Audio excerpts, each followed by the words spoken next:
TVN ਦੇਖਣ ਵਾਲੇ ਸਮੁੱਚੇ ਦਰਸ਼ਕਾਂ ਨੂੰ ਦਵਿੰਦਰ ਸਿੰਘ ਬੈਨੀਪਾਲ ਵੱਲੋਂ ਪਿਆਰ ਅਤੇ ਸਤਿਕਾਰ ਸਹਿਤ ਸਤਿ ਸ਼੍ਰੀ ਅਕਾਲ।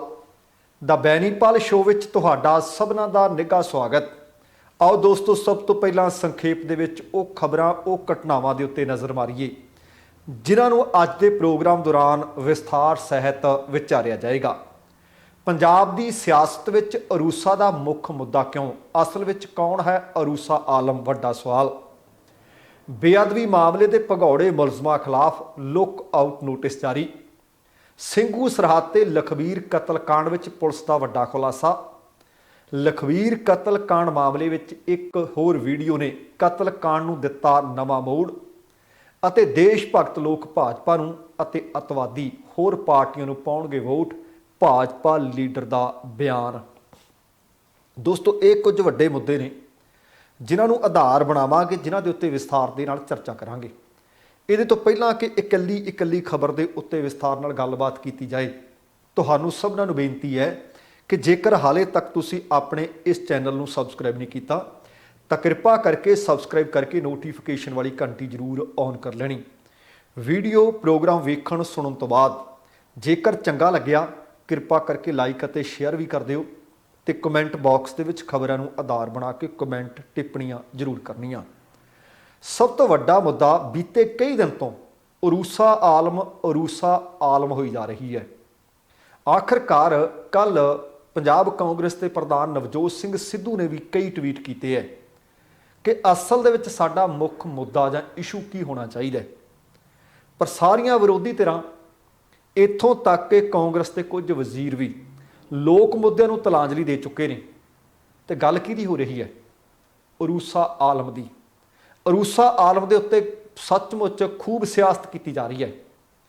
ਤਤਕਾਲੀ ਮੁੱਖ ਮੰਤਰੀ ਭਾਵ ਸਾਬਕਾ ਮੁੱਖ ਮੰਤਰੀ ਕੈਪਟਨ ਅਮਰਿੰਦਰ ਸਿੰਘ ਦਾ ਸਿਸਵਾ ਫਾਰਮ ਹਾਊਸ ਲੰਬਾ ਸਮਾਂ ਅਰੂਸਾ ਆਲਮ ਦਾ ਰਹਿਣ ਬਸੇਰਾ ਰਿਹਾ ਹੈ। ਇਸ ਗੱਲ ਤੋਂ ਇਨਕਾਰ ਨਹੀਂ ਕੀਤਾ ਜਾ ਸਕਦਾ। ਕੈਪਟਨ ਅਮਰਿੰਦਰ ਸਿੰਘ ਅਤੇ ਆਲਾ ਜਿਹੜੇ ਅਫਸਰ ਸੀ ਉਹ ਉਹਦੇ ਖੱਬੇ ਸੱਜੇ ਨਜ਼ਰ ਆਉਂਦੇ ਰਹੇ ਨੇ। ਇਸ ਗੱਲ ਤੋਂ ਇਨਕਾਰ ਨਹੀਂ ਕੀਤਾ ਜਾ ਸਕਦਾ। ਅਰੂਸਾ ਨੇ ਦਰਅਸਲ ਚੜ੍ਹਦੇ ਤੇ ਲਹਿੰਦੇ ਪੰਜਾਬਾਂ ਦੀਆਂ ਜਿਵੇਂ ਦੂਰੀਆਂ ਹੀ ਖਤਮ ਕਰ ਦਿੱਤੀਆਂ ਹੋਣ ਇੰਜ ਜਾਪਿਆ ਕਰਦਾ ਸੀ, ਪਰ ਨਹੀਂ। ਆਹ ਜਿਹੜੀਆਂ ਖਬਰਾਂ ਨੇ, ਲੱਗਦਾ ਹੈ ਕਿ ਇਹਨੇ ਤਾਂ ਇੱਕ ਹੋਰ ਹੀ ਰੰਗਤ ਦੇ ਕੇ ਰੱਖ ਦਿੱਤੀ ਹੈ ਪੰਜਾਬ ਦੀ ਫਿਜ਼ਾ ਨੂੰ। ਵੈਸੇ ਅਰੂਸਾ ਵਰਗੀਆਂ ਜਿਹੜੀਆਂ ਔਰਤਾਂ ਨੇ, ਮਹਿਲਾਵਾਂ ਨੇ, ਉਹਨਾਂ ਵਾਸਤੇ ਹੱਦਾਂ ਸਰਹੱਦਾਂ ਬੇਮਾਇਨੇ ਹੋਇਆ ਕਰਦੀਆਂ ਨੇ। ਚੜ੍ਹਦੇ ਪੰਜਾਬ ਦੇ ਕਿਆਮ ਦੌਰਾਨ ਨੌਕਰਸ਼ਾਹੀ ਅਤੇ ਸੱਤਾਧਾਰੀ ਪਾਰਟੀ ਵੀ ਜਾਂ ਪਾਰਟੀ ਦੇ ਦਿੱਗਜ ਲੋਕ ਸੀ ਫਸਟ ਲੇਡੀ ਨਾਲ ਤਸਵੀਰਾਂ ਖਿਚਵਾ ਕੇ ਸੋਸ਼ਲ ਮੀਡੀਆ ਤੇ ਪਾਉਣਾ ਆਪਣੀ ਸ਼ਾਨ ਸਮਝਦੇ ਆ। ਇੱਥੇ ਵੀ ਵੇਖਦੇ ਆ, ਪਰ ਹੁਣ ਸਵਾਲ ਇਹ ਹੈ ਕਿ ਉਹ ਫਸਟ ਲੇਡੀ ਸੀ ਜਾਂ ਸੀ ਜਾਂ ਨਹੀਂ। ਕੈਪਟਨ ਅਮਰਿੰਦਰ ਸਿੰਘ ਦੇ ਹੁੰਦਿਆਂ, ਕਿਉਂਕਿ ਹੁਣ ਸਵਾਲ ਨੇ, ਕੈਪਟਨ ਅਮਰਿੰਦਰ ਸਿੰਘ ਨੇ ਸੁਖਜਿੰਦਰ ਰੰਧਾਵਾ ਨੂੰ ਸਵਾਲ ਕੀਤਾ ਸੀ ਕਿ ਤੁਸੀਂ ਮੇਰੀ ਕੈਬਨਿਟ ਵਿੱਚ ਸੀ, ਉਦੋਂ ਤਾਂ ਤੁਸੀਂ ਬੋਲੇ ਨਹੀਂ ਅਰੂਸਾ ਆਲਮ ਦੇ ਬਾਬਤ।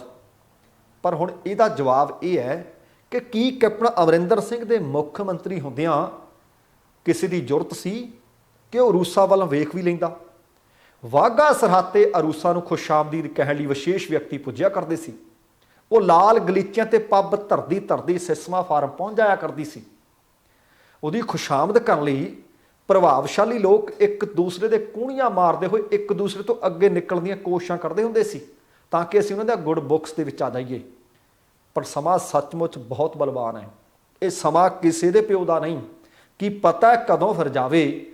ਬਸ ਪਤਾ ਉਦੋਂ ਹੀ ਲੱਗਦਾ ਹੈ ਜਦ ਪੰਛੀ ਪਿੰਜਰੇ ਦੇ ਵਿੱਚ ਘਿਰ ਜਾਵੇ। ਸਮਾਂ ਸੱਚਮੁੱਚ ਤਾਕਤਵਰ ਹੈ। ਉਹ ਸ਼ਾਹ ਮਾਰਗਾਂ ਦੇ ਨਾਲ ਪਹਿ ਤੇ ਪਗਡੰਡੀਆਂ ਨੂੰ ਵੀ ਖਤਮ ਕਰ ਦਿੰਦਾ ਹੈ। ਕੈਪਟਨ ਦੇ ਸਿੰਘਾਸਨ ਤੋਂ ਥੱਲੇ ਉਤਰਨ ਦੀ ਦੇਰ ਸੀ।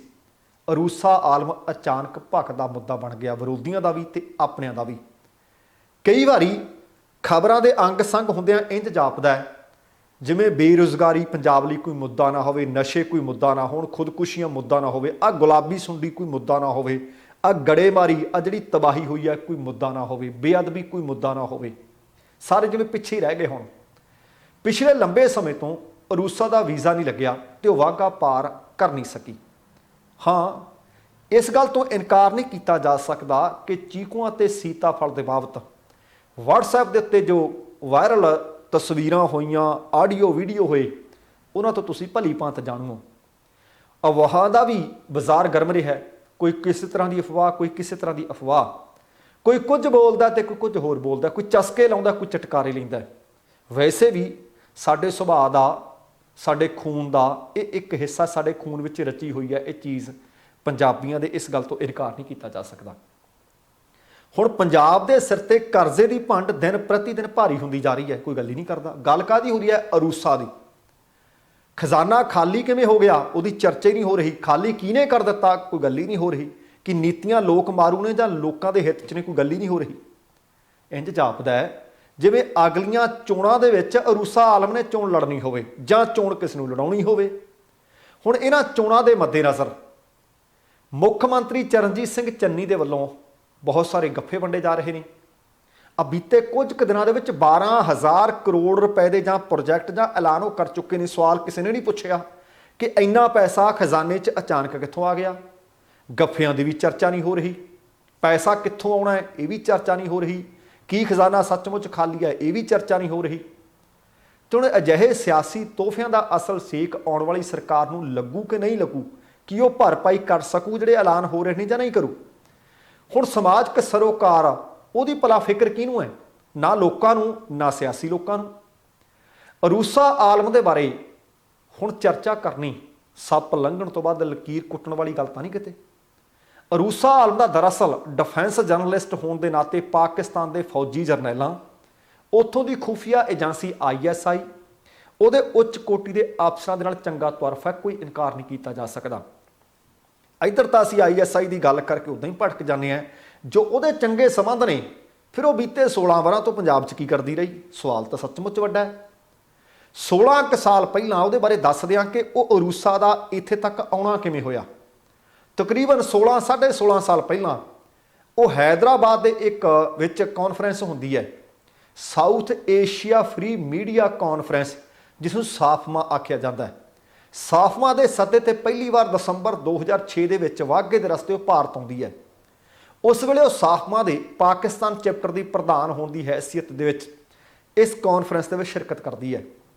ਉਸ ਵੇਲੇ ਕੈਪਟਨ ਅਮਰਿੰਦਰ ਸਿੰਘ ਅਤੇ ਅਰੂਸਾ ਆਲਮ ਦੀ ਕੋਈ ਦੋਸਤੀ ਨਹੀਂ ਸੀ। ਉਹ ਕਿਸ ਤਰ੍ਹਾਂ ਫਿਰ ਕੈਪਟਨ ਦੇ ਕਰੀਬ ਇੰਨੀ ਆ ਗਈ, ਇਹ ਵੀ ਬਹੁਤ ਵੱਡਾ ਸਵਾਲ ਹੈ। ਅੱਜ ਤੱਕ ਇਹ ਪਹੇਲੀ ਹੈ। ਹਾਲੇ ਤੱਕ ਅਰੂਸਾ ਵੀ ਚੁੱਪ ਹੈ ਤੇ ਕੈਪਟਨ ਵੀ ਇਸ ਮਾਮਲੇ ਚੁੱਪ ਹੈ। ਕੈਪਟਨ ਦੀ ਮਹਿਲਾ ਮਿੱਤਰ ਹੈ, ਇਸ ਬਾਰੇ ਕੈਪਟਨ ਅਮਰਿੰਦਰ ਸਿੰਘ ਖੁਦ ਮੰਨਦੇ ਰਹੇ ਹੈ ਕਿ ਉਹ ਸਿਸਵਾ ਫਾਰਮ ਤੇ ਫਸਟ ਲੇਡੀ ਦੀ ਹੈਸੀਅਤ ਨਾਲ ਰਹਿੰਦੀ ਰਹੀ ਹੈ। ਇਹ ਬਹੁਤ ਵੱਡਾ ਸਵਾਲ ਹੈ ਅਤੇ ਇਹ ਸਵਾਲ ਕਿਸੇ ਨੇ ਕਰਨ ਦੀ ਜ਼ਰੂਰਤ ਵੀ ਨਹੀਂ ਕੀਤੀ। ਜਵਾਬ ਮਿਲਣ ਤਾਂ ਦੂਰ ਦੀ ਗੱਲ। ਹੁਣ ਜਦੋਂ ਕੈਪਟਨ ਅਮਰਿੰਦਰ ਸਿੰਘ ਉਹਦੇ ਵਿਰੋਧੀ ISI ਏਜੰਟ ਹੋਣ ਦੀ ਗੱਲ ਕਰਨ ਲੱਗੇ ਤਾਂ ਇੱਕ ਦੂਸਰੇ ਨੂੰ ਸਵਾਲਾਂ ਦੇ ਜਵਾਬ ਦੇਣ ਲੱਗੇ, ਮੋੜਵੇਂ ਜਵਾਬ ਦੇਣ ਲੱਗ ਪਏ ਕਿ ਕੇਂਦਰ ਸਰਕਾਰ ਉਹਨੂੰ ਵੀਜ਼ਾ ਕਿਉਂ ਦਿੰਦੀ ਸੀ। ਕੈਪਟਨ ਇਹ ਦੱਸਣ ਲੱਗ ਗਿਆ, ਇਹ ਪੁੱਛਣ ਲੱਗ ਗਿਆ ਉਹ ਸਮਾਜਿਕ ਤੇ ਭੂਗੋਲਿਕ ਹੱਦਾਂ ਸਰਹੱਦਾਂ ਕਿਵੇਂ ਟੱਪਦੀ ਰਹੀ। ਇਹ ਮੁੱਦਾ ਬਣਿਆ ਹੀ ਨਹੀਂ। ਹੁਣ ਸਮਾਜਿਕ ਤੇ ਭੂਗੋਲਿਕ ਦੋ ਹੱਦਾਂ ਕਹਿ ਰਿਹਾ ਮੈਂ। ਸਮਾਜਿਕ ਹੱਦਾਂ ਤੁਸੀਂ ਸਮਝ ਗਏ ਹੋ ਕਿ ਫਸਟ ਲੇਡੀ ਦੀ ਹੈਸੀਅਤ ਵਿੱਚ ਰਹਿੰਦੀ ਸੀ। ਹੁਣ YouTube ਦੇਖ ਲਓ, ਸੋਸ਼ਲ ਮੀਡੀਆ ਦੇਖ ਲਓ, ਅਣਗਿਣਤ ਹੋਰ ਸਾਈਟਸ ਹੋਣਗੀਆਂ ਜਿੱਥੇ ਅਰੂਸਾ ਦੇ ਪਰਿਵਾਰ, ਉਹਦੇ ਪਿਛੋਕੜ, ਉਹਦੇ ਫੌਜ, ਉਹਦੇ ISI, ਉਹਦੇ ਜਰਨੈਲਾਂ ਨਾਲ ਬਹੁਤ ਸਾਰੀਆਂ ਪੋਸਟਾਂ ਤੁਹਾਨੂੰ ਲੱਭ ਸਕਦੀਆਂ ਨੇ। ਪਰ ਚੜ੍ਹਦੇ ਪੰਜਾਬ 'ਚ ਉਹਦੇ ਬਾਰੇ ਚਰਚਾ ਹੁੰਦੀ ਹੈ। ਪਰ ਚਰਚਾ ਹੁਣ ਜ਼ੋਰਾਂ ਸ਼ੋਰਾਂ ਨਾਲ ਕਿਉਂ ਹੋਣ ਲੱਗੀ? ਭਾਵੇਂ ਆਮ ਲੋਕ ਕਹਿ ਦਿੰਦੇ ਨੇ ਕਿ ਕਿਸੇ ਦੀ ਪਰਿਵਾਰਕ ਜ਼ਿੰਦਗੀ 'ਚ ਝਾਕਣਾ ਸ਼ਿਸ਼ਟਾਚਾਰ ਨਹੀਂ, ਆਪਣੇ ਸਿਆਸੀ ਵਿਰੋਧੀ ਨੂੰ ਠਿੱਬੀ ਲਾਉਣ ਲਈ ਕਿਸੇ ਦੇ ਪੋਤੜੇ ਫਰੋਲਣਾ ਕੋਈ ਵਧੀਆ ਗੱਲ ਨਹੀਂ। ਪਰ ਇਹ ਰੁਝਾਨ ਹੈ। ਕਹਿੰਦੇ ਨੇ ਕਿ ਤੁਹਾਡਾ ਅੱਗਾ ਪਿੱਛਾ ਜੇ ਕਿਸੇ ਨੇ ਅੱਜ ਤੱਕ ਫਰੋਲਿਆ ਨਹੀਂ ਤਾਂ ਇਲੈਕਸ਼ਨ 'ਚ ਖੜੇ ਹੋ ਜਾਓ। ਇਹ ਗੱਲ ਮੈਂ ਦੱਸਣੀ ਚਾਹੁੰਦਾ ਹੈ ਕਿ ਜੇਕਰ ਅਮਰੀਕਾ ਦੇ ਵਿੱਚ ਵੀ, ਸਾਡੇ ਇੱਥੋਂ ਵੀ, ਤਾਂ ਲੋਕ ਉਹਨਾਂ ਦੇ ਬਾਬਤ ਜਾਣਦੇ ਹੈ ਕਿ ਟਰੰਪ ਕੌਣ ਸੀ, ਉਹਦੀ ਘਰਵਾਲੀ ਕੌਣ, ਹੁਣ ਜੋ ਬਾਈਡਨ ਕੌਣ ਤੇ ਉਹਦੀ ਘਰਵਾਲੀ ਕੌਣ। ਤੇ ਫਿਰ ਕੈਪਟਨ ਅਮਰਿੰਦਰ ਸਿੰਘ ਵੀ ਇਸ ਗੱਲੋਂ ਵਾਂਝੇ ਨਹੀਂ ਰਹਿ ਸਕਦੇ। ਤੇ ਦੂਸਰੇ ਪਾਸੇ ਕੈਪਟਨ ਅਮਰਿੰਦਰ ਸਿੰਘ ਦੇ ਵਿਰੋਧੀ ਇਹਨੂੰ ਭਾਰਤ ਦੀ ਸੁਰੱਖਿਆ ਨਾਲ ਜੁੜਿਆ ਅਹਿਮ ਮੁੱਦਾ ਦੱਸ ਰਹੇ ਨੇ। ਜਿੱਥੋਂ ਤੱਕ ਅਰੂਸਾ ਦੇ ਪਰਿਵਾਰ ਦਾ ਪਿਛੋਕੜ ਹੈ ਜਾਂ ਉਹ ਸਵਾਲ ਹੈ, ਸੱਚਮੁੱਚ ਬਹੁਤ ਵੱਡਾ ਸਵਾਲ ਹੈ। ਇਹ ਮੈਂ ਅੱਜ ਘੁੰਡੀ ਤੁਹਾਡੇ ਨਾਲ ਖੋਲ੍ਹਣੀ ਚਾਹੁੰਦਾ। ਉਹਦਾ ਪਿਛੋਕੜ ਹੈ, ਉਹ ਮਰਹੂਮ ਬੇਗਮ ਅਕਲੀਮ ਅਖਤਰ ਦੀ ਬੇਟੀ ਹੈ, ਜੋ ਪਾਕਿਸਤਾਨ ਦੇ ਤਤਕਾਲੀ ਸਦਰ ਯਹੀਆ ਖਾਨ ਦੀ ਮਹਿਲਾ ਮਿੱਤਰ ਹੋਣ ਕਾਰਨ ਜਰਨੈਲ ਰਾਣੀ ਦੇ ਤੌਰ ਤੇ ਮਕਬੂਲ ਹੋਇਆ ਕਰਦੀ ਸੀ। ਇੱਧਰ ਹੁਣ ਇਹ ਫਸਟ ਲੇਡੀ ਦੇ ਤੌਰ ਤੇ ਮਕਬੂਲ ਹੈ। ਗੱਲਾਂ ਉਹੀ ਹੈ। ਜਰਨੈਲ ਰਾਣੀ ਦੱਸਿਆ ਜਾ ਰਿਹਾ ਕਿ ਇੰਨੀ ਕੁ ਤਾਕਤਵਰ ਸੀ ਪਾਕਿਸਤਾਨ, ਇੰਨੀ ਕੁ ਤਾਕਤਵਰ ਸੀ ਉਹ कि ਉਹਦੇ ਕਹਿਣ ਤੇ ਯਹੀਆ ਖਾਨ ਅੰਬੈਸਡਰ ਤੇ ਗਵਰਨਰ ਤੱਕ ਦੀਆਂ ਨਿਯੁਕਤੀਆਂ ਕਰ ਦਿੰਦੇ ਸੀ ਤੇ ਕੀਤੀਆਂ ਨਿਯੁਕਤੀਆਂ ਰੱਦ ਕਰ ਦਿੰਦੇ ਸੀ। ਜ਼ੁਲਫਕਾਰ ਅਲੀ ਭੁੱਟੋ ਜੋ ਬਾਅਦ ਦੇ ਵਿੱਚ ਪਾਕਿਸਤਾਨ ਦੇ ਪ੍ਰਧਾਨ ਮੰਤਰੀ ਬਣਦੇ ਆ, ਬਰਾਸਤਾ ਅਕਲੀਮ ਅਖਤਰ ਜਨਰਲ ਯਹੀਆ ਖਾਨ ਨੂੰ ਮਿਲਿਆ ਕਰਦੇ ਸਨ। ਯਹੀਆ ਖਾਨ ਦੇ ਫੌਤ ਹੋਣ ਤੋਂ ਬਾਅਦ ਅਕਲੀਮ ਅਖਤਰ ਨੂੰ ਜੇਲ੍ਹ ਯਾਤਰਾ ਤੱਕ ਕਰਨੀ ਪਈ ਸੀ। ਪ੍ਰਧਾਨ ਮੰਤਰੀ ਬਣਨ ਤੇ ਭੁੱਟੋ ਨੇ ਅੱਖਾਂ ਬਦਲ ਲਈਆਂ ਸਨ। ਉਸਨੇ ਅਕਲੀਮ ਅਖਤਰ ਨੂੰ ਪਾਕਿਸਤਾਨ ਦੇ ਗੁਜਰਾਤ ਸੂਬੇ ਵਿੱਚ ਹਾਊਸ ਅਰੈਸਟ ਕਰਨ ਦੇ ਹੁਕਮ ਤੱਕ ਦੇ ਦਿੱਤੇ ਸੀ। ਭੁੱਟੋ ਨੂੰ ਖਦਸ਼ਾ ਸੀ ਕਿ ਜਰਨੈਲ ਰਾਣੀ ਕੋਲ ਕਈ ਅਜਿਹੇ ਰਾਜ਼ ਨੇ ਜਿਹਦੇ ਕਾਰਨ ਉਹਦੀ ਹਕੂਮਤ ਦੀ ਬਦਨਾਮੀ ਹੋ ਸਕਦੀ ਹੈ।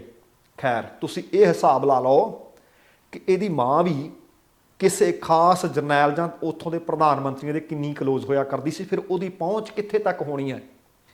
ਹੁਣ ਉਰੂਸਾ ਤੇ ਸਿਆਸਤ ਹੋ ਰਹੀ ਆ, ਆਪਣਾ ਸੰਬੰਧ ਇਸ ਖਬਰ ਨਾਲ ਹੈ। ਇਹ ਆਗਾਮੀ ਚੋਣਾਂ ਦਾ ਕੀ ਮੁੱਦਾ ਹੋਣਾ ਚਾਹੀਦਾ ਜਾਂ ਬਿਲਕੁਲ ਨਹੀਂ ਹੋਣਾ ਚਾਹੀਦਾ, ਆਪਣਾ ਸੰਬੰਧ ਇਸ ਖਬਰ ਨਾਲ ਹੈ। ਹੁਣ ਪੰਜਾਬ ਪ੍ਰਦੇਸ਼ ਕਾਂਗਰਸ ਦੇ ਪ੍ਰਧਾਨ ਨੇ ਨਵਜੋਤ ਸਿੰਘ ਸਿੱਧੂ, ਉਹਨਾਂ ਦੇ ਸਲਾਹਕਾਰ ਤੇ ਸਾਬਕਾ IPS ਅਫਸਰ ਨੇ ਜਦੋਂ ਉਰੂਸਾ ਦੀਆਂ ਤਸਵੀਰਾਂ ਦੀ ਗੱਲ ਕੀਤੀ ਤਾਂ ਕੈਪਟਨ ਅਮਰਿੰਦਰ ਸਿੰਘ ਨੇ ਮੁਹੰਮਦ ਮੁਸਤਫਾ ਦੇ ਪਰਿਵਾਰਕ ਮੈਂਬਰਾਂ ਦੀਆਂ ਤਸਵੀਰਾਂ ਉਰੂਸਾ ਦੇ ਨਾਲ ਪੋਸਟ ਕਰ ਦਿੱਤੀਆਂ ਸੀ ਕਿ ਦੇਖਿਓ ਤੁਹਾਡੀ ਘਰਵਾਲੀ ਤੇ ਤੁਹਾਡੀ ਡਾਟਰ ਇਨ ਲਾ ਹੈ ਜਾਂ ਕੋਈ ਹੋਰ ਹੈ। ਜੇ ਉਰੂਸਾ ਆਲਮ ਖੁੱਲ੍ਹ ਕੇ ਇਸ ਮਸਲੇ ਤੇ ਬੋਲ ਪੈਣ ਤਾਂ ਬਹੁਤ ਸਾਰੇ ਰਾਜ਼ ਹੋਰ ਵੀ ਖੁੱਲ੍ਹ ਸਕਦੇ ਨੇ।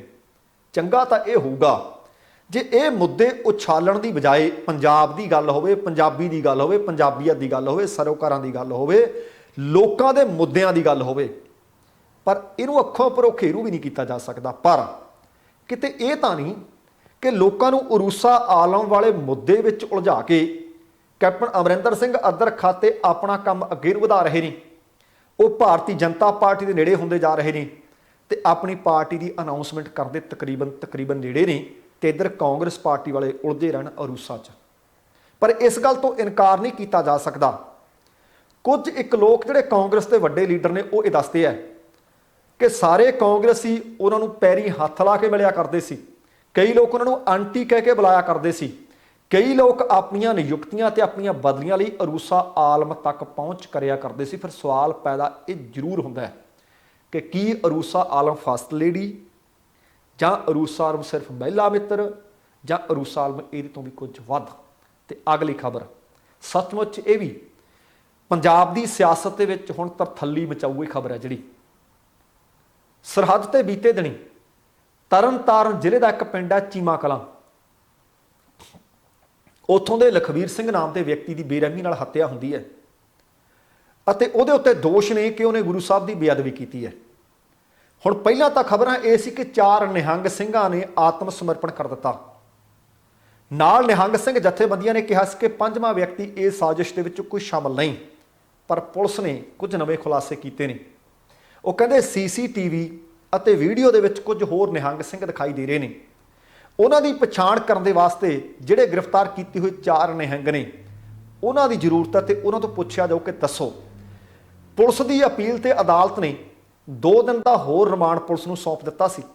ਇਸ ਹੱਤਿਆਕਾਂਡ ਦੇ ਵਿੱਚ ਨਿਹੰਗ ਸਰਬਜੀਤ ਸਿੰਘ, ਨਰੈਣ ਸਿੰਘ, ਭਗਵੰਤ ਸਿੰਘ ਅਤੇ ਗੋਬਿੰਦ ਸਿੰਘ ਉਹਨਾਂ ਦੀ ਮਿਆਦ ਜਿਹੜੀ ਸੀ ਰਿਮਾਂਡ ਦੀ ਉਹ ਸਮਾਪਤ ਹੋ ਗਈ ਸੀ ਅਤੇ ਬੀਤੇ ਸ਼ਨੀਚਰਵਾਰ ਨੂੰ ਫਿਰ ਸਿੱਟ ਟੀਮ ਦੁਬਾਰਾ ਅਦਾਲਤ ਵਿੱਚ ਗਈ ਸੀ, ਪੇਸ਼ ਕੀਤਾ ਗਿਆ ਸੀ ਤੇ ਰਿਮਾਂਡ ਦੀ ਮੰਗ ਕੀਤੀ ਸੀ ਤੇ ਰਿਮਾਂਡ ਦੇ ਵਿੱਚ ਵਾਧਾ ਕਰ ਦਿੱਤਾ ਸੀ। ਇਹ ਦੱਸਿਆ ਗਿਆ ਸੀ ਪੁਲਿਸ ਦੇ ਵੱਲੋਂ ਕਿ ਰਿਮਾਂਡ ਦੌਰਾਨ ਹੱਤਿਆ ਲਈ ਵਰਤੀਆਂ ਗਈਆਂ 2 ਕਿਰਪਾਨਾਂ, ਲਖਵੀਰ ਸਿੰਘ ਨੂੰ ਬੰਨ੍ਹਣ ਲਈ ਵਰਤੀ ਗਈ ਰੱਸੀ, 4 ਨਿਹੰਗ ਸਿੰਘਾਂ ਦੇ ਖੂਨ ਨਾਲ ਲੱਥ-ਪੱਥ ਕੁਝ ਕੱਪੜੇ ਬਰਾਮਦ ਕਰ ਲਏ ਗਏ ਸਨ। ਮੁਲਜ਼ਮਾਂ ਦੇ ਮੋਬਾਈਲਾਂ ਤੋਂ ਦਰਜਨਾਂ ਸ਼ੱਕੀ ਸੰਦੇਸ਼ ਵੀ ਮਿਲੇ ਨੇ। ਪੁਲਿਸ ਦਾਅਵਾ ਕਰ ਰਹੀ ਹੈ ਜਿਹਦੇ ਵਿੱਚ ਹੱਤਿਆ ਅਤੇ ਸਾਜ਼ਿਸ਼ ਰਚਣ ਅਤੇ ਹੋਰਨਾਂ ਮੁਲਜ਼ਮਾਂ ਦੇ ਸ਼ਾਮਲ ਹੋਣ ਦੇ ਸੰਕੇਤ ਮਿਲ ਰਹੇ ਨੇ।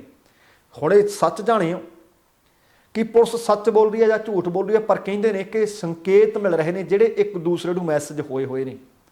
ਹੁਣ ਘਟਨਾ ਦੇ ਆਲੇ ਦੁਆਲੇ CCTV ਕੈਮਰੇ ਲੱਗੇ ਹੋਏ ਨੇ।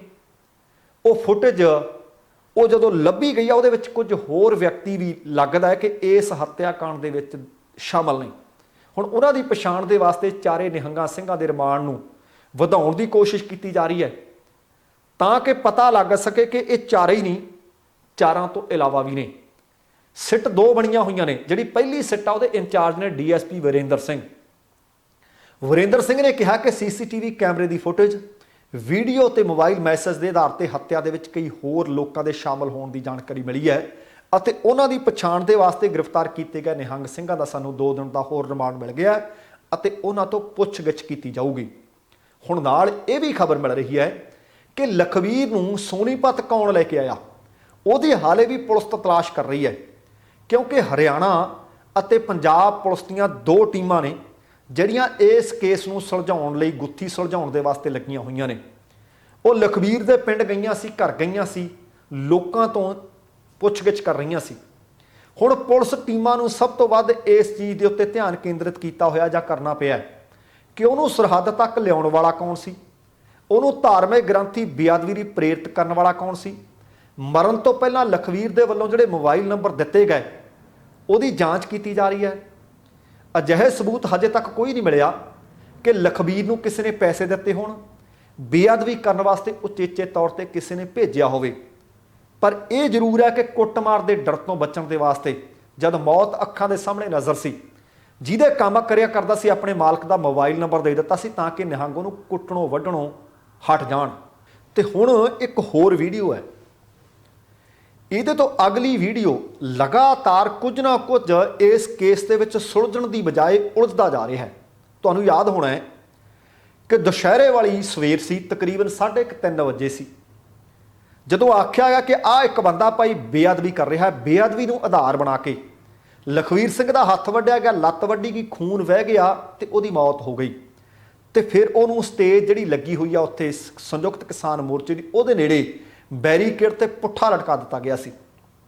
ਉਸੇ ਘਟਨਾਕ੍ਰਮ ਦੇ ਵਿੱਚ ਸ਼ਾਮ ਨੂੰ ਨਿਹੰਗ ਸਰਬਜੀਤ ਸਿੰਘ ਆਤਮ ਸਮਰਪਣ ਕਰਦਾ, ਜਿਸ ਨੇ ਮੰਨਿਆ ਸੀ ਕਿ ਹਾਂ ਮੈਂ ਇਹਦਾ ਹੱਥ ਵੱਢਿਆ। 16 ਅਕਤੂਬਰ ਨੂੰ ਨਰੈਣ ਸਿੰਘ, ਭਗਵੰਤ ਸਿੰਘ ਅਤੇ ਗੋਬਿੰਦਪ੍ਰੀਤ ਭਾਵ ਅਗਲੇ ਦਿਨ ਉਹ ਆਤਮ ਸਮਰਪਣ ਕਰ ਦਿੰਦੇ ਨੇ। 16 ਅਕਤੂਬਰ ਨੂੰ ਸਰਬਜੀਤ ਸਿੰਘ ਅਤੇ 17 ਅਕਤੂਬਰ ਨੂੰ ਬਾਕੀ ਦੇ 3 ਨਿਹੰਗ ਸਿੰਘਾਂ ਦਾ ਪੁਲਿਸ ਰਿਮਾਂਡ ਲੈ ਲੈਂਦੀ ਹੈ ਅਤੇ 19 ਅਕਤੂਬਰ ਚੜ੍ਹਦੀ ਹੈ। 19 ਅਕਤੂਬਰ ਨੂੰ ਨਿਹੰਗ ਬਾਬਾ ਅਮਨ ਸਿੰਘ ਦੀਆਂ ਕੇਂਦਰੀ ਮੰਤਰੀਆਂ ਦੇ ਨਾਲ ਕੁਝ ਫੋਟੋਆਂ ਵਾਇਰਲ ਹੁੰਦੀਆਂ ਨੇ, ਜਿਹੜੀਆਂ ਇਸ ਸਾਜ਼ਿਸ਼ ਨੂੰ, ਇਸ ਬੇਅਦਬੀ ਤੇ ਕਤਲकांड ਨੂੰ ਇੱਕ ਨਵਾਂ ਮੋੜ ਦੇ ਦਿੰਦੀਆਂ ਤੇ ਇੱਕ ਨਵਾਂ ਅਧਿਆਇ ਖੁੱਲ੍ਹ ਜਾਂਦਾ ਹੈ, ਕਿਰਕਰੀ ਹੋਣੀ ਸ਼ੁਰੂ ਹੋ ਜਾਂਦੀ ਹੈ। ਤੇ ਫਿਰ 20 ਅਕਤੂਬਰ ਨੂੰ ਲਖਵੀਰ ਸਿੰਘ ਦਾ ਇੱਕ ਨਵਾਂ ਵੀਡੀਓ ਸਾਹਮਣੇ ਆ ਜਾਂਦਾ ਹੈ, ਜਿਸ ਦੇ ਵਿੱਚ ਲਖਵੀਰ ਸਿੰਘ ਜ਼ਮੀਨ ਤੇ ਪਿਆ, ਸਰੀਰ ਤੇ ਸੱਟ ਕੋਈ ਨਹੀਂ, 30,000 ਰੁਪਏ ਲੈਣ ਦੀ ਜਾਂ ਮਿਲਣ ਦੀ ਜਾਂ ਪੇਸ਼ਕਸ਼ ਦੀ ਗੱਲ ਕਰਦਾ ਹੈ। ਇੱਕ ਮੋਬਾਈਲ ਨੰਬਰ ਦਿੰਦਾ, ਉਹ ਦੱਸਦਾ ਕਿ ਆਹ ਨੰਬਰ ਵਾਲੇ ਬੰਦੇ ਨੇ ਸਾਨੂੰ ਭੇਜਿਆ। ਬਾਅਦ ਦੇ ਵਿੱਚ ਜਾਂਚ ਪੜਤਾਲ ਤੇ ਪਤਾ ਲੱਗਿਆ ਕਿ ਉਹ ਪ੍ਰਗਟ ਸਿੰਘ ਪਿੰਡ ਹਵੇਲੀਆਂ ਉਹਨਾਂ ਦਾ ਨੰਬਰ ਹੈ। ਤੇ ਉਹ ਬਾਅਦ ਦੇ ਵਿੱਚ ਪਤਾ ਲੱਗਾ ਕਿ ਉਹਦੇ ਕੰਮ ਕਰਦਾ ਸੀ, ਸ਼ਾਇਦ ਕੁੱਟ ਤੋਂ ਬਚਣ ਵਾਸਤੇ ਉਹਦਾ ਨੰਬਰ ਦੇ ਗਿਆ। ਤੇ ਹੁਣ 24 ਅਕਤੂਬਰ ਨੂੰ ਇੱਕ ਹੋਰ ਵੀਡੀਓ ਸਾਹਮਣੇ ਆਉਂਦੀ ਹੈ, ਜਿਸ ਦੇ ਵਿੱਚ ਆਲੇ ਦੁਆਲੇ ਕੁਝ ਲੋਕ ਤੇ ਨਿਹੰਗ ਸਿੰਘ ਨਜ਼ਰ ਆਉਂਦੇ ਨੇ। ਇਕੱਠ ਦੇ ਵਿੱਚ ਘਿਰਿਆ ਲਖਵੀਰ ਸਿੰਘ ਨਜ਼ਰ ਆਉਂਦਾ ਹੈ। ਲਖਵੀਰ ਸਿੰਘ ਦੀ ਇੱਕ ਲੱਤ ਨੂੰ ਰੱਸੀ ਪਾਈ ਹੋਈ ਹੈ ਤੇ ਇੱਕ ਹੱਥ ਨੂੰ ਰੱਸੀ ਪਾਈ ਹੋਈ ਹੈ। ਇੱਕ ਨਿਹੰਗ ਸਿੰਘ ਡਾਂਗਾਂ ਦੇ ਨਾਲ ਪਸ਼ੂਆਂ ਵਾਂਗ ਉਹਨੂੰ ਕੁੱਟਦਾ ਨਜ਼ਰ ਆਉਂਦਾ ਹੈ। ਕੁਝ ਲੋਕ ਉਸ ਵੀਡੀਓ ਵਿੱਚ ਬੋਲਦੇ ਸੁਣੇ ਜਾਂਦੇ ਨੇ, ਪੁੱਛਦੇ ਆ ਕਿ ਦੱਸ ਤੈਨੂੰ ਬੇਅਦਬੀ ਕਰਨ ਵਾਸਤੇ ਕਿਹਨੇ ਭੇਜਿਆ। ਵਾਰ-ਵਾਰ ਉਹਨੂੰ ਇਹ ਗੱਲ ਪੁੱਛੀ ਜਾ ਰਹੀ ਹੈ, ਦੱਸ ਕਿਹਨੇ ਭੇਜਿਆ। ਲਖਵੀਰ ਅੱਗੋਂ ਜਵਾਬ ਦਿੰਦਾ ਹੈ ਕਿ ਮੈਨੂੰ ਚੰਨੀ ਦੇ ਬੰਦਿਆਂ ਨੇ ਭੇਜਿਆ। ਫਿਰ ਭੀੜ ਦੇ ਵਿੱਚੋਂ ਪੁੱਛਿਆ ਜਾਂਦਾ ਚੰਨੀ ਦੱਸ ਕੌਣ, ਨਾਲੇ ਗਾਲੀ ਗਲੋਚ ਕੀਤਾ ਜਾਂਦਾ ਹੈ। ਉਹ ਕਹਿੰਦਾ ਮੁੱਖ ਮੰਤਰੀ ਚੰਨੀ, ਤੇ ਨਾਲ ਇਹ ਵੀ ਦੱਸਦਾ ਕਿ ਮੇਰੇ ਨਾਲ ਦੇ ਪਿੰਡ ਦਾ ਬੰਦਾ, ਮੇਰੇ ਪਿੰਡੋਂ ਬੰਦਾ ਹੋਰ ਵੀ ਹੈ ਤੇ ਸਾਨੂੰ 30,000 ਰੁਪਏ ਦੇਣੇ ਕੀਤੇ ਗਏ ਹੈ। ਤੇ ਉਹ ਪੁੱਛਦੇ ਆ ਕਿ 30,000 ਰੁਪਏ ਦੇਣੇ ਕੀਤੇ ਗਏ, ਤੂੰ ਫਿਰ ਦੱਸ। ਉਹ ਫਿਰ ਕਹਿੰਦਾ ਹੈ ਕਿ ਮੁੱਖ ਮੰਤਰੀ ਚੰਨੀ, ਤੇ ਨਾਲ ਇਹ ਵੀ ਦੱਸਦਾ ਕਿ ਮੇਰੇ ਇੱਥੇ ਆਉਣ ਦਾ ਕਾਰਨ ਕੀ ਬਣਿਆ। ਸਿਰਫ 30,000 ਨਹੀਂ ਬਣਿਆ, ਉਹ ਇਹ ਦੱਸਦਾ ਕਿ ਮੇਰੀਆਂ ਲੜਕੀਆਂ ਤੇ ਮੇਰੀ ਘਰਵਾਲੀ ਨੂੰ ਅਗਵਾ ਕਰ ਲਿਆ ਗਿਆ, ਕਿਡਨੈਪ ਕਰ ਲਿਆ ਗਿਆ, ਜਿਸ ਕਰਕੇ ਮਜਬੂਰੀ ਵਸ ਉਹ ਇੱਥੇ ਪਹੁੰਚਿਆ। ਹੁਣ ਫਿਰ ਸਭ ਤੋਂ ਵੱਡਾ ਸਵਾਲ ਇਹ ਬਣਦਾ ਹੈ ਕਿ ਕੀ ਸੱਚਮੁੱਚ ਲਖਵੀਰ ਦੀ ਘਰਵਾਲੀ ਅਤੇ ਉਹਦੇ ਬੱਚਿਆਂ ਨੂੰ ਕਿਡਨੈਪ ਕੀਤਾ ਗਿਆ? ਪਰ ਹੁਣ ਤੱਕ ਵੱਖੋ-ਵੱਖ ਮੀਡੀਆ ਅਦਾਰਿਆਂ ਨੂੰ, ਸਿੱਟ ਟੀਮਾਂ ਨੂੰ ਜਾਂਚ ਵਿੱਚ ਉਹ ਸਹਿਯੋਗ ਕਰ ਚੁੱਕੀਆਂ ਨੇ। ਉਹਨਾਂ ਵਿੱਚੋਂ ਕਿਸੇ ਨੇ ਵੀ ਇਹ ਗੱਲ ਨਹੀਂ ਦੱਸੀ ਕਿ ਉਹਨਾਂ ਚੋਂ ਕਿਸੇ ਵੀ ਵਿਅਕਤੀ ਨੂੰ ਜਾਂ ਉਹਦੀਆਂ ਬੱਚੀਆਂ ਨੂੰ ਜਾਂ ਉਸ ਔਰਤ ਨੂੰ, ਮਹਿਲਾ ਨੂੰ ਜੋ ਲਖਵੀਰ ਦੀ ਘਰਵਾਲੀ ਆ, ਕਿਸੇ ਨੇ ਅਗਵਾ ਕੀਤਾ ਹੋਵੇ ਜਾਂ ਕਿਡਨੈਪ ਕੀਤਾ ਹੋਵੇ। ਕੋਈ ਖੁਲਾਸਾ ਨਹੀਂ ਹੋਇਆ ਕਿ ਪਰਿਵਾਰ ਦੇ ਜੀ ਨੂੰ ਕੋਈ ਅਗਵਾ ਕਰਕੇ ਲੈ ਕੇ ਗਿਆ ਹੋਵੇ। ਫਿਰ ਇਸ ਗੱਲ ਤੇ ਹੁਣ ਕਿਵੇਂ ਵਿਸ਼ਵਾਸ ਕੀਤਾ ਜਾਵੇ ਕਿ ਵਾਕਈ ਪੰਜਾਬ ਦੇ ਮੁੱਖ ਮੰਤਰੀ ਚਰਨਜੀਤ ਸਿੰਘ ਚੰਨੀ, ਭਾਵੇਂ ਚਰਨਜੀਤ ਸਿੰਘ ਚੰਨੀ ਦਾ ਨਾਮ ਕਿਸੇ ਨੇ ਵਰਤਿਆ ਹੋਵੇ ਕਿ ਉਹਦੇ ਬੰਦਿਆਂ ਨੇ ਪੈਸੇ ਦੇ ਕੇ ਘੱਲਿਆ ਹੋ, ਪਰ ਇੱਕ ਗੱਲ ਯਕੀਨ ਨਾਲ ਆਖੀ ਜਾ ਸਕਦੀ ਹੈ ਕਿ ਮਾਮਲਾ ਸੁਲਝਣ ਦੀ ਬਜਾਏ ਨਿਤ ਨਵੇਂ ਖੁਲਾਸਿਆਂ ਨਾਲ ਉਲਝਦਾ ਜਾ ਰਿਹਾ ਹੈ। ਇਸ ਮਾਮਲੇ ਤੇ ਚਰਨਜੀਤ ਸਿੰਘ ਚੰਨੀ, ਕਾਂਗਰਸ ਜਾਂ ਪੁਲਿਸ, ਉਹਨਾਂ ਦਾ ਕੋਈ ਬਿਆਨ ਹਾਲੇ ਤੱਕ ਸਾਹਮਣੇ ਨਹੀਂ ਆਇਆ। ਪਰ ਸਵਾਲ ਫਿਰ ਬਹੁਤ ਵੱਡਾ ਹੈ ਕਿ ਕੀ ਕੁੱਟ ਤੋਂ ਡਰਦਾ ਮਾਰਿਆ ਮੌਤ ਅੱਖਾਂ ਸਾਹਮਣੇ ਖੜੀ ਸੀ ਤਾਂ ਉਹ ਪ੍ਰਗਟ ਸਿੰਘ ਦਾ ਫੋਨ ਨੰਬਰ ਦੇ ਗਿਆ, ਤੇ ਇਸ ਹੀ ਕੁੱਟਮਾਰ ਦੇ ਦੌਰਾਨ ਉਹ ਇੱਕ ਹੋਰ ਵਿਅਕਤੀ ਦਾ ਨੰਬਰ ਵੀ ਦਿੰਦਾ ਹੈ ਕਿ ਉਹ ਨੰਬਰ ਕਹਿੰਦਾ ਮੇਰੇ ਪਿੰਡ ਦੇ ਬੰਦੇ ਦਾ ਤੇ ਮੇਰੇ ਨਾਲ ਆਇਆ, 30,000 ਰੁਪਇਆ ਉਹਨੂੰ ਵੀ ਦਿੱਤਾ। ਉਹਦਾ ਨਾਂ ਨਹੀਂ ਦੱਸਦਾ। ਪਰ ਦੂਸਰੀ ਗੱਲ ਇਹ, ਹੁਣ ਇਹ ਜਾਂਚ ਦਾ ਵਿਸ਼ਾ ਬਣ ਗਿਆ ਕਿ ਸੱਚਮੁੱਚ ਪਿੰਡ ਦਾ ਹੀ ਬੰਦਾ ਕੋਈ ਲੈ ਕੇ ਆਇਆ। ਪਰ ਪਿੰਡ ਦੇ ਬੰਦੇ ਇਹ ਕਹਿੰਦੇ ਕਿ ਸਰਬਜੀਤ ਨੂੰ ਆਪਣੇ ਪਿੰਡ ਵਿੱਚ ਕਈ ਵਾਰੀ ਵੇਖਿਆ, ਜਿਹਦੀ ਜਾਂਚ ਪੜਤਾਲ ਕਰਨ ਦੇ ਵਾਸਤੇ ਜਿਹੜੀ ਗਊਸ਼ਾਲਾ ਦੇ ਵਿੱਚ ਨਿਹੰਗ ਸਰਬਜੀਤ ਕੰਮ ਕਰਦਾ ਰਿਹਾ ਹੈ, ਉੱਥੇ ਪੁਲਿਸ ਜਾ ਕੇ ਪੁੱਛ ਪੜਤਾਲ ਕਰ ਰਹੀ ਹੈ। ਹੁਣ ਫਿਰ ਸਵਾਲ ਵੱਡਾ ਹੋ ਗਿਆ ਕਿ ਕੀ ਕੋਈ ਜਾਣਬੁੱਝ ਕੇ ਚਰਨਜੀਤ ਸਿੰਘ ਚੰਨੀ ਦਾ ਨਾਮ ਲੈ ਕੇ ਉਹਨੂੰ ਬਹਿਲਾ ਕੇ ਫੁਸਲਾ ਕੇ ਉੱਥੇ ਝਾਂਸਾ ਦੇ ਕੇ ਲੈ ਗਿਆ? ਸੱਚਮੁੱਚ ਜਾਂਚ ਦਾ ਵਿਸ਼ਾ ਵੇਖਦੇ ਹਾਂ ਕਿ ਚਰਨਜੀਤ ਸਿੰਘ ਚੰਨੀ ਮੁੱਖ ਮੰਤਰੀ ਪੰਜਾਬ ਇਸ ਮਸਲੇ ਤੇ ਆਪਣੀ ਚੁੱਪ ਕਿਵੇਂ ਤੋੜਦੇ ਆ। ਪਰ ਮਰਨ ਤੋਂ ਪਹਿਲਾਂ ਜਿਹੜਾ ਵਿਅਕਤੀ ਬਿਆਨ ਦੇ ਕੇ ਗਿਆ, ਬਿਆਨਾਂ ਦੀ ਜਾਂਚ ਪੜਤਾਲ ਕੀਤੀ ਜਾਣੀ ਲਾਜ਼ਮੀ ਹੈ। ਸੱਚਮੁੱਚ ਨਵਾਂ ਮੋੜ ਆ ਜਾਂਦਾ। ਪਹਿਲਾਂ ਭਾਰਤੀ ਜਨਤਾ ਪਾਰਟੀ ਦੇ ਲੀਡਰਾਂ ਦੇ ਨਾਲ ਨਿਹੰਗ ਅਮਰੇ ਦੀਆਂ ਫੋਟੋਆਂ ਦਾ ਆਉਣਾ ਤੇ ਉਹਦਾ ਤਸਲੀਮ ਕਰਨਾ, ਤੇ ਆ ਹੁਣ ਪੰਜਾਬ ਦੇ ਮੁੱਖ ਮੰਤਰੀ ਚਰਨਜੀਤ ਸਿੰਘ ਚੰਨੀ ਦਾ ਇਸ ਮਸਲੇ ਦੇ ਵਿੱਚ ਨਾਮ ਜੁੜਨਾ। ਅਗਲੀ ਖਬਰ ਹੈ ਭਾਰਤੀ ਜਨਤਾ ਪਾਰਟੀ ਨਾਲ ਜੁੜੀ ਹੋਈ ਖਬਰ ਹੈ। ਯੂਪੀ ਦੇ ਮੁਜ਼ੱਫਰਨਗਰ ਦੇ ਪਿੰਡ ਬਿਲਾਸਪੁਰ ਦੇ ਵਿੱਚ ਪਾਲ ਸਮਾਜ ਦਾ ਇੱਕ ਸੰਮੇਲਨ ਸੀ। ਸੰਮੇਲਨ ਤੋਂ ਬਾਅਦ ਯੂਪੀ ਦੇ ਰਾਜ ਮੰਤਰੀ ਨੇ ਕਪਿਲਦੇਵ ਅਗਰਵਾਲ, ਉਹਨਾਂ ਨੇ ਇੱਕ ਬਿਆਨ ਦਿੱਤਾ ਤੇ ਬੇਹੱਦ ਵੱਖਰੀ ਜਿਹੀ ਕਿਸਮ ਦਾ ਬਿਆਨ ਹੈ। ਹੁਣ ਤੁਸੀਂ ਦੇਖੋ ਕਿ ਪੰਜਾਬ ਦੇ ਵਿੱਚ, ਭਾਰਤ ਦੇ ਵਿੱਚ, ਯੂਪੀ ਦੇ ਵਿੱਚ ਜਾਂ ਵੱਖੋ-ਵੱਖ ਸੂਬਿਆਂ ਦੇ ਵਿੱਚ ਇਹ ਬੈਠ ਕੇ ਲੋਕ ਸੋਚਣਗੇ ਜਦੋਂ ਆਹ ਖਬਰ ਉਹਨਾਂ ਤੱਕ ਪਹੁੰਚਣੀ ਹੈ। ਉਹ ਕਹਿੰਦੇ ਕਿ ਚੋਣਾਂ ਹੋਣ ਵਾਲੀਆਂ ਨੇ, ਚੋਣਾਂ ਨੇੜੇ ਨੇ। ਇਹ ਚੋਣਾਂ ਰਾਸ਼ਟਰਵਾਦ ਭਾਵ ਦੇਸ਼ ਭਗਤੀ ਅਤੇ ਅੱਤਵਾਦ ਦੇ ਵਿਚਕਾਰ ਹੋਣਗੀਆਂ। ਕਪਿਲਦੇਵ ਅਗਰਵਾਲ ਕਹਿੰਦੇ ਕਿ ਜਿਹੜੇ ਲੋਕ ਦੇਸ਼ ਭਗਤ ਨੇ, ਦੇਸ਼ ਪ੍ਰੇਮੀ ਨੇ, ਉਹ ਸਿਰਫ ਭਾਰਤੀ ਜਨਤਾ ਪਾਰਟੀ ਨੂੰ ਵੋਟ ਪਾਉਂਦੇ ਨੇ ਤੇ ਵੋਟ ਪਾਉਣਗੇ। ਜਿਹੜੇ ਅੱਤਵਾਦੀ ਨੇ ਲੋਕ, ਅੱਤਵਾਦੀ ਗਤੀਵਿਧੀਆਂ ਵਾਲੀ ਸੋਚ ਰੱਖਣ ਵਾਲੇ ਲੋਕ ਨੇ, ਉਹ ਭਾਰਤੀ ਜਨਤਾ ਪਾਰਟੀ ਨੂੰ ਵੋਟ ਨਹੀਂ ਪਾਉਣਗੇ, ਉਹ ਬਾਕੀ ਦੀਆਂ ਪਾਰਟੀਆਂ ਨੂੰ ਵੋਟ ਪਾਉਣਗੇ। ਉਹ ਕਹਿੰਦੇ ਮੋਦੀ ਤੇ ਯੋਗੀ ਦੇ ਰਾਜ ਦੇ ਵਿੱਚ ਵਿਕਾਸ ਸਭ ਦਾ ਵਿਕਾਸ ਅਤੇ ਸਭ ਕਾ ਸਾਥ ਹੀ ਸਾਡਾ ਨਾਰਾ ਹੈ। ਹੁਣ ਇਹ ਤੁਸੀਂ ਦੇਖਣਾ ਹੈ ਕਿ ਜੇ ਤਾਂ ਤੁਸੀਂ ਭਾਈ ਵੋਟ ਪਾਈ ਭਾਜਪਾ ਨੂੰ, ਫਿਰ ਤਾਂ ਤੁਸੀਂ ਹੈਗੇ ਦੇਸ਼ ਭਗਤ। ਕੀ ਹੁਣ ਤੁਸੀਂ ਦੇਸ਼ ਭਗਤ ਬਣਨਾ ਹੈ ਜਾਂ ਹੋਰਨਾਂ ਪਾਰਟੀਆਂ ਨੂੰ ਵੋਟ ਪਾ ਕੇ ਅੱਤਵਾਦੀਆਂ ਦੀ ਕਤਾਰ ਦੇ ਵਿੱਚ ਖੜਨਾ ਹੈ? ਹੁਣ ਤੱਕ ਇਹ ਵੀ ਗੱਲ ਮੈਂ ਤੁਹਾਡੇ ਨਾਲ ਸਾਂਝੀ ਕਰਨੀ ਚਾਹੁੰਦਾ ਕਿ ਭਾਰਤੀ ਜਨਤਾ ਪਾਰਟੀ ਦੇ ਕੁਝ ਆਗੂ ਕਿਸਾਨਾਂ ਨੂੰ ਗੁੰਡੇ, ਮਵਾਲੀ, ਤਰ੍ਹਾਂ ਦੇ ਖਾਲਿਸਤਾਨੀ, ਅੱਤਵਾਦੀ, ਮਾਓਵਾਦੀ ਕਹਿੰਦੇ ਰਹੇ ਹੈ, ਪਰ ਉਹ ਸਿਰਫ ਕਿਸਾਨਾਂ ਨੂੰ ਕਹਿੰਦੇ ਸੀ। ਹੁਣ ਵੋਟਰਾਂ ਤੱਕ ਆ ਗਏ।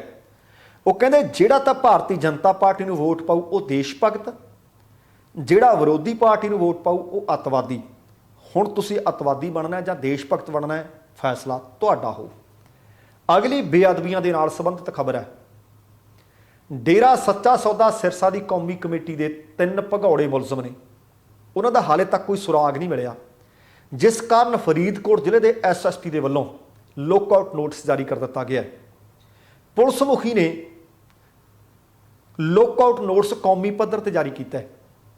ਭਾਰਤ ਦੇ ਹਵਾਈ ਅੱਡਿਆਂ ਦੇ ਅਧਿਕਾਰੀ ਨੂੰ ਸੂਚਿਤ ਕਰ ਦਿੱਤਾ ਗਿਆ ਕਿ ਸਬੰਧਤ ਤਿੰਨੇ ਵਿਅਕਤੀ ਮੁਲਕ ਭਰ ਦੇ ਵਿੱਚੋਂ ਬਾਹਰ ਦੌੜ ਸਕਦੇ ਹੈ ਤੇ ਇਹ 5 ਮੁਕੱਦਮਿਆਂ ਦੇ ਵਿੱਚ ਹੁਣ ਤੱਕ ਭਗੌੜੇ ਐਲਾਨੇ ਜਾ ਚੁੱਕੇ ਨੇ।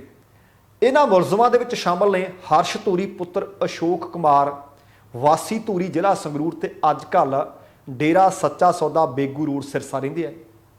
ਸੰਦੀਪ ਬਰੇਟਾ ਪੁੱਤਰ ਓਮ ਪ੍ਰਕਾਸ਼ ਵਾਸੀ ਬਰੇਟਾ ਮੰਡੀ ਜ਼ਿਲ੍ਹਾ ਮਾਨਸਾ ਅੱਜ ਕੱਲ੍ਹ ਸ਼ਾਹ ਸਤਨਾਮ ਨਗਰ ਡੇਰਾ ਸੱਚਾ ਸੌਦਾ ਸਿਰਸਾ 'ਚ ਰਹਿੰਦੇ ਹੈ। ਤੇ ਇੱਕ ਤੀਸਰੇ ਨੇ ਪ੍ਰਦੀਪ ਕਲੇਰ ਪੁੱਤਰ ਚਾਂਦੀ ਰਾਮ ਕਲੇਰ ਵਾਸੀ ਕਲਾਇਤ ਜ਼ਿਲ੍ਹਾ ਕੈਥਲ ਹਰਿਆਣਾ, ਤੇ ਇਹ ਵੀ ਡੇਰਾ ਸੱਚਾ ਸੌਦਾ ਵਿੱਚ ਅੱਜ ਕੱਲ੍ਹ ਰਹਿੰਦੇ ਹੈ। ਇਹ ਦੱਸਿਆ ਜਾ ਰਿਹਾ ਹੈ ਜਿਨ੍ਹਾਂ ਦੀ ਬੇਅਦਬੀ ਸ਼ਾਮਲੇ ਦੇ ਵਿੱਚ ਜਾਂਚ ਪੜਤਾਲ ਦੇ ਵਿੱਚ ਲੋੜ ਸੀ, ਪਰ ਇਹ ਪੁਲਿਸ ਦੇ ਹੱਥ ਨਹੀਂ ਲੱਗੇ। ਬੇਅਦਬੀ ਦੀਆਂ ਤਿੰਨੇ ਘਟਨਾਵਾਂ 1 ਜੂਨ 2015 ਨੂੰ ਗੁਰਦੁਆਰਾ ਬੁਰਜ ਜਵਾਹਰ ਸਿੰਘ ਵਾਲਾ 'ਚ, ਜਿੱਥੋਂ ਪਾਵਨ ਸਰੂਪ ਚੋਰੀ ਹੁੰਦੇ ਨੇ। 24 ਸਤੰਬਰ 2015 ਨੂੰ ਗੁਰਦੁਆਰਾ ਬੁਰਜ ਜਵਾਹਰ ਸਿੰਘ ਵਾਲਾ ਦੇ ਬਾਹਰ ਹੱਥ ਲਿਖਤ ਵਿਵਾਦਤ ਪੋਸਟਰ ਲਾਉਣ ਅਤੇ ਫਿਰ 12 ਅਕਤੂਬਰ 2015 ਨੂੰ ਬਰਗਾੜੀ ਦੀਆਂ ਗਲੀਆਂ ਦੇ ਵਿੱਚ ਗੁਰੂ ਗ੍ਰੰਥ ਸਾਹਿਬ ਜੀ ਦੇ ਪਾਵਨ ਅੰਗ ਖਿਲਾਰਨ, ਜਿਸ ਦੇ ਵਿੱਚ ਡੇਰਾ ਮੁਖੀ ਵੀ ਨਾਮਜ਼ਦ ਹੈ।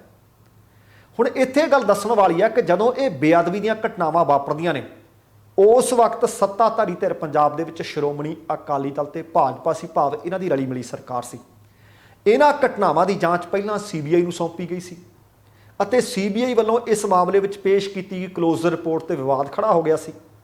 ਵਿਵਾਦ ਖੜਾ ਹੋਣ ਤੇ ਮਾਣਯੋਗ ਪੰਜਾਬ ਤੇ ਹਰਿਆਣਾ ਹਾਈ ਕੋਰਟ ਦੇ ਹੁਕਮਾਂ ਦੇ ਅਨੁਸਾਰ ਇਹਨਾਂ ਮਾਮਲਿਆਂ ਦੀ ਜਾਂਚ ਪੰਜਾਬ ਪੁਲਿਸ ਦੀ ਸਪੈਸ਼ਲ ਇਨਵੈਸਟੀਗੇਸ਼ਨ ਟੀਮ ਭਾਵ ਸਿੱਟ ਨੂੰ ਸੌਂਪ ਦਿੱਤੀ ਗਈ ਸੀ। ਇੱਥੇ ਇਹ ਵੀ ਗੱਲ ਦੱਸਣ ਵਾਲੀ ਹੈ ਕਿ ਡੇਰਾ ਸਿਰਸਾ ਦੀ ਕੌਮੀ ਕਮੇਟੀ ਦੇ ਇਹ ਤਿੰਨੇ ਭਗੌੜੇ ਮੁਲਜ਼ਮ ਨਾ ਕੇਵਲ ਇਹਨਾਂ ਤਿੰਨਾਂ ਬੇਅਦਬੀ ਮਾਮਲਿਆਂ ਦੇ ਮੁਲਜ਼ਮ ਨੇ, ਬਲਕਿ ਅਕਤੂਬਰ 2015 ਦੇ ਵਿੱਚ ਹੀ ਮੋਗਾ ਜ਼ਿਲ੍ਹੇ ਦੇ ਪਿੰਡ ਮਲਕੇ ਅਤੇ ਬਠਿੰਡਾ ਜ਼ਿਲ੍ਹੇ ਦੇ ਪਿੰਡ ਗੁਰੂਸਰ ਦੇ ਵਿੱਚ ਵਾਪਰੀਆਂ ਬੇਅਦਬੀ ਦੀਆਂ 2 ਹੋਰ ਘਟਨਾਵਾਂ ਦੇ ਵਿੱਚ ਵੀ ਨਾਮਜ਼ਦ ਕੀਤੇ ਹੋਏ ਨੇ ਅਤੇ ਹੁਣ ਇਹਨਾਂ ਭਗੌੜਿਆਂ ਦੇ ਖਿਲਾਫ ਲੁੱਕ ਆਊਟ ਨੋਟਿਸ ਜਾਰੀ ਕਰ ਦਿੱਤਾ ਗਿਆ ਹੈ। ਸੋ ਹੁਣ ਵੇਖਦੇ ਹਾਂ ਕਿ ਕੀ ਇਹਨਾਂ ਦੀਆਂ ਗ੍ਰਿਫਤਾਰੀਆਂ ਹੁੰਦੀਆਂ, ਕਿਤੋਂ ਹੱਥ ਲੱਗਦੇ ਹੈ ਜਾਂ ਨਹੀਂ, ਪਰ ਜਾਂਚ ਪੜਤਾਲ ਦੇ ਵਿੱਚ ਇਹ ਲੋੜੀਂਦੇ ਨੇ। ਸੋ ਦੋਸਤੋ, ਕੁੱਲ ਮਿਲਾ ਕੇ ਇਹ ਸੀ ਆਪਣਾ ਅੱਜ ਦਾ ਪ੍ਰੋਗਰਾਮ। ਜੇਕਰ ਤੁਹਾਨੂੰ ਚੰਗਾ ਲੱਗਿਆ ਤਾਂ ਕਿਰਪਾ ਕਰਕੇ ਲਾਈਕ ਅਤੇ ਸ਼ੇਅਰ ਕਰਨ ਤੋਂ ਗੁਰੇਜ਼ ਨਾ ਕਰਿਓ ਤੇ ਜੇਕਰ ਹਾਲੇ ਤੱਕ ਤੁਸੀਂ ਆਪਣੇ ਇਸ ਚੈਨਲ ਨੂੰ ਸਬਸਕ੍ਰਾਈਬ ਨਹੀਂ ਕੀਤਾ ਤਾਂ ਕਿਰਪਾ ਕਰਕੇ ਸਬਸਕ੍ਰਾਈਬ ਕਰਕੇ ਨੋਟੀਫਿਕੇਸ਼ਨ ਵਾਲੀ ਘੰਟੀ ਜ਼ਰੂਰ ਔਨ ਕਰ ਲੈਣੀ। ਤੁਹਾਡੇ ਦਿਲੋਂ ਧੰਨਵਾਦੀ ਹੋਵਾਂਗੇ। ਜਾਣ ਤੋਂ ਪਹਿਲਾਂ ਕਹਾਂਗਾ, ਜ਼ਿੰਦਗੀ ਜਿੰਦਾਦਿਲੀ ਦਾ ਨਾਮ ਹੈ। ਦਵਿੰਦਰ ਸਿੰਘ ਬੈਨੀਪਾਲ ਨੂੰ ਆਗਿਆ ਦਿਓ। ਸਤਿ ਸ਼੍ਰੀ ਅਕਾਲ ਤੇ ਰੱਬ ਰਾਖਾ।